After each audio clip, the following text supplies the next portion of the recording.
பாமக முக்கிய நிர்வாகிகள் அடுத்தடுத்து மருத்துவமனையில் அனுமதிக்கப்பட்டுள்ள நிலையில் இளைஞரணி தலைவர் பதவியிலிருந்து விலகிய முகுந்தன் தைலாபுரம் இல்லத்தில் ராமதாஸை சந்தித்துள்ளார். பாமக இளைஞரணி தலைவராக முகுந்தன் நியமிக்கப்பட்டதிலிருந்து ராமதாசுக்கும் அன்புமணிக்கும் இடையே மோதல் போக்கு நீடித்து வந்த நிலையில் அக்கட்சியின் இளைஞரணி தலைவராக இருந்த முகுந்தன் பதவியிலிருந்து விலகினார். இந்நிலையில் பாமக இளைஞரணி தலைவர் பதவியிலிருந்து விலகிய பிறகு முகுந்தன் முதல் முறையாக தைலாபுரம் இல்லத்தில் ராமதாஸை சந்தித்து பேசினார். சேலம் மற்றும் தருமபுரியில் அன்புமணி ராமதாஸ் பொதுக்குழு கூட்டத்தை நடத்தவுள்ள நிலையில் பாமகவின் கௌரவ தலைவர் ஜி கே மணி மற்றும் சேலம் மேற்கு சட்டமன்ற உறுப்பினர் அருள் ஆகியோர் மருத்துவமனைகளில் சேர்க்கப்பட்டுள்ளனர். இச்சூழலில் நடந்துள்ள சந்திப்பு முக்கியத்துவம் வாய்ந்ததாக பார்க்கப்படுகிறது.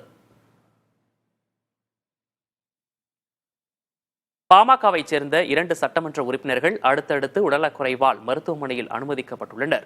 சேலம் மேற்கு தொகுதி பாமக சட்டமன்ற உறுப்பினர் அருள் நெஞ்சுவலி காரணமாக சென்னை ஓமந்தூரார் அரசு மருத்துவமனையில் அனுமதிக்கப்பட்டுள்ளார்.